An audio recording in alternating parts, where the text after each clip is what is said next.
Greetings, Auto Subs, VideoJames, and today I'm going to be doing a review of an old series. I'm not sure if any of you will have heard this because I just learned of it about a week ago, but I'm doing a review of an old series called Monk. Now, if you don't know what Monk is, it's basically an old kind of series where there was this detective, and he was the smartest detective in the world, and he could solve any case except for the murder of his wife. So, basically that was what inspired him, was his wife was murdered, and he basically has been able to solve every case that he's been on except for that. So, this show was shot way old ago. It was shot way back in the 2000s, early 2000s, I think. And it is actually a really good show. It's like ALF level quality. So, it's basically like a mystery show, I would say. It's kind of like a more audience-friendly Law and Order. It's not really as heavy on one theme as Law and Order is. I mean, I've seen all 3 Law and Order episodes and just bits and pieces of the ones that my mom watches, and they basically all just seem like the same episode to me because they all seem to go for the same thing. And that was one thing that Monk actually did really well, was that they didn't focus on one kind of crime. I mean, they did. They focused on a murder. But it was how the murder was committed is what made the show good. And they didn't just do... They made it to where every episode they did a murder or something, but they did a new kind of murder, and that was kind of how the episode was going to go. So it was like the Halloween episode. The murder involved, spoilers, candy bars. Or the episode with the radio show. It involved a guy being on the radio.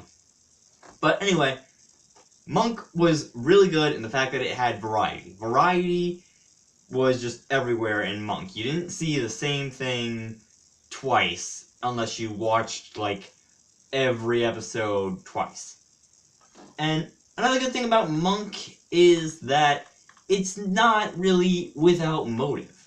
That every time there is a reason for Monk doing something. And that's one of the things that... It's kind of one of the things that makes other franchises good too, like Spider-Man sometimes. Or some superhero animes, like One Punch Man or My Hero Academia. That usually when you have a show like this, or you have a show like those, you want to have some kind of motive for your main character. Because if they're just doing it for absolutely no reason whatsoever other than, oh, I can just do this, whatever, I don't care, then it really doesn't get the sense of enjoyment that you should. That the show really doesn't give you the enjoyment that you would get from other shows that actually do give your characters a motive. That without a motive, they're just some weird guy running around doing stuff. But with a motive, they actually have a sense of purpose, and it makes it more entertaining. Because it gives the character one central focus, and it kind of just shows why they do what they do. And for me, that ties a lot of stuff together really well in a lot of series, especially Monk.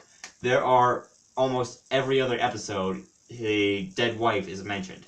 That Monk's dead wife is mentioned almost a lot of the time. And another great thing about Monk is just the character cast. So, if you don't, again, if you've never watched Monk, the detective who is supposedly the smartest detective in the world, never not solved the case except for the murder of his wife, had his wife murdered, but he's afraid of almost literally everything.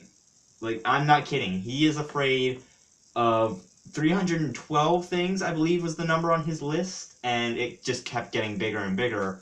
And there was, in fact, one episode where he learned he was afraid of frogs because one jumped on his shoe. Yeah, I'm not kidding. He literally is afraid of frogs because one got on his shoe. I mean, I get irrational sometimes, and I find this guy irrational. And he is also a bit of a Sheldon, as some people would call him. That he is really germophobic, I would say, and he's really kind of obsessed with order and neatness, that he goes to such lengths as to have a balancer for his balancer, those little plastic bars with the bubble in the middle that you use to kind of level things out. Levels, that's what they're called, I'm stupid. But he has a level to make sure that his regular level isn't broken. And the backup level is like twice the size of the regular level. I mean, it's an absolutely hilarious character that you don't really think would be able to do these things, but he manages to do them almost perfectly. And the other characters in the show are really relatable too, that we have the police. They don't really want him coming in because then they won't really be able to do anything. But at the same time, they need him coming in because he always gets the crook. And again, the detective's brother is another character, and he's worse than the detective in the sense that the detective's brother has never stepped outside his house. Like, he's like me. He's never stepped outside of his house for 34 years. Let me reiterate that. 34 years. No, I need to iterate it again. 34 years. This man has been in his house since 1972, and he stayed in that house until 2006. That's too long to be inside one house without going anywhere. In fact, in the Halloween episode, he literally has stuff delivered to his house by a Target, which I didn't even know was a thing. I didn't know that you could have stores ship stuff to you because you were whatever kind of fear he had. But it is kind of just funny to see the episodes with him in them, and they just really do make it funny. And again, all the characters are pretty much kind of all relatable. You can kind of almost see all of them in real life. You can kind of see, like, okay, this is a actually good dynamic. Because we got the one guy who's afraid of everything, and then we got this chick who's trying to help him out and actually help him get through this. But another thing about Monk is the murders always have a complicated twist to them. That there's never just one easy reason of, oh, this person died. No, there's always a twist. And it sometimes involves just a simple, tiny little twist, but most of the times it'll involve a major twist, like a guy training a dog to kill someone while he's 3 miles away. And it is actually really interesting to see the murders that they came up with, because I'm gonna have to say this: whoever wrote for TV shows back in the 1970s was a genius. They need to get those guys back on writing teams. If they had those guys still, TV shows would be improved tenfold. But overall, Monk, just an absolutely favorite show of mine now. I've actually gone back and watched about, I would say, 3/4 of the series since I saw it last week. And it is actually a really nice series. I would definitely recommend you all go and watch it if you want to. You can actually find a few of the episodes on YouTube. I actually looked that up, and there are actually 1 or 2 episodes on YouTube still.